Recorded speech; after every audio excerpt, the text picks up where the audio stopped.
If you're a heating and air conditioning technician or even a salesperson, why should you learn improv after sales basic mastery, and why does it matter? This is a fantastic question.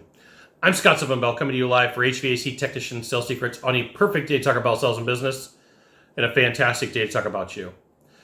If you want to get really good at sales, one of the best things for you to do is to take some improv and some stand-up comedy classes. There's a couple reasons for it, but there's also a couple of dangers. So let's start with the dangers.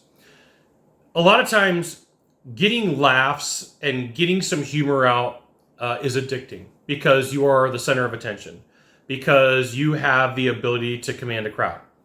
With that being said, if you're going to take this advice, please remember that it is your job to be the professional. It is your job to give a sales presentation and then aid yourself through the topics and the events that you learn, like improv, okay?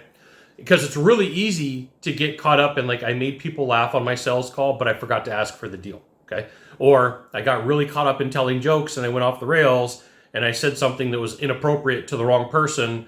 They didn't think it was funny, but somebody else would have, okay? Be aware you can create some problems for yourself. You're like, yeah, Scott, I went and did some improv, but I got in a lot of trouble. Well, I'm going to front load this by saying you can get yourself in a lot of trouble if you're not paying attention, if you're not making sure that you're using what you learn right. It's not that you're using 100% of what you learn in improv and 100% of your sales presentation. You're using the tool when you need it. Like when I was a heating and air tech, I had a tool bag, okay? And in that tool bag, I had a lot of tools. It didn't mean I used every single one of them on the job. This is the same thing. If you're looking like, hey, Scott, I really want to do stand-up comedy. I really want to take some improv classes. There's different tools that you're going to use. And I'm going to go through a couple of them with you so that you know which ones to pick. But before we do that, you should absolutely join my email publication.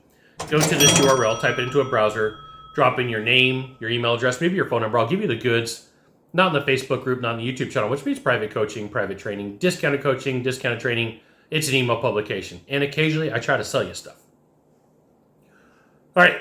Couple things about improv that you need to know is it gets you used to weird situations. In improv, I may say, hey, I'm standing on the moon.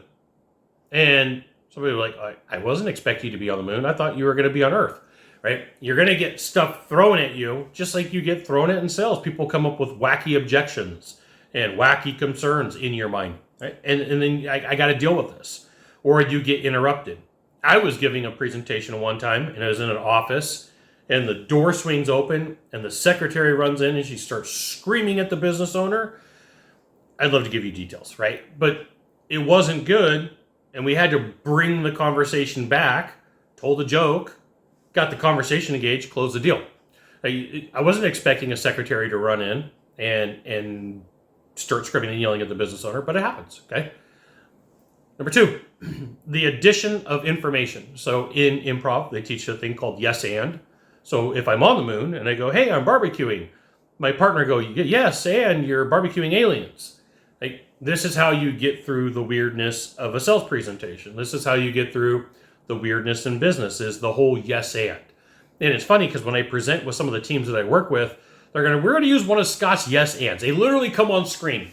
They come on the call or they get on the stage and they're like, we're going to use one of Scott's yes ands. Yes ands. And the reason that I picked this up was 100% from improv. Like, this was not me. I did not make this up. It's something that I picked up and I was like, okay, this is cool.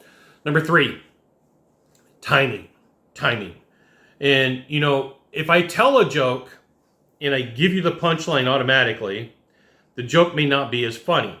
If I tell a joke and I wait this long, the joke may be funny. If I wait this long, the joke may be hilarious. If I wait this long, the joke may die and fall flat, okay? So the thing is there's timing in all of your sales presentation. There's timing in your stories. There's timing in tension. There's timing in the jokes. And one of the easiest ways for you to learn that is for you to take some improv classes and for you to learn how to give the ha-ha and give the funny and have those conversations with people to know about weirdness, to get the yes and to get the timing down. And in any major city, I looked this up the other day, in any major city, stand-up comedy improv classes for about 8 weeks is about $200. Doesn't really matter where you live. If you live near a big city, they've got improv classes. And if they don't have it in a big city, I know that I looked this up. They teach them online too, okay? If you've mastered Sales Basic Mastery, that's cool. Take some improv classes. You got 1 of 3 things to do from here. Just 1 of 3. Find the subscribe button, click on it, and every time I send a video, you'll get an update. 2, hit follow. 3, share this video with a friend. We'll see you soon. Thanks for watching.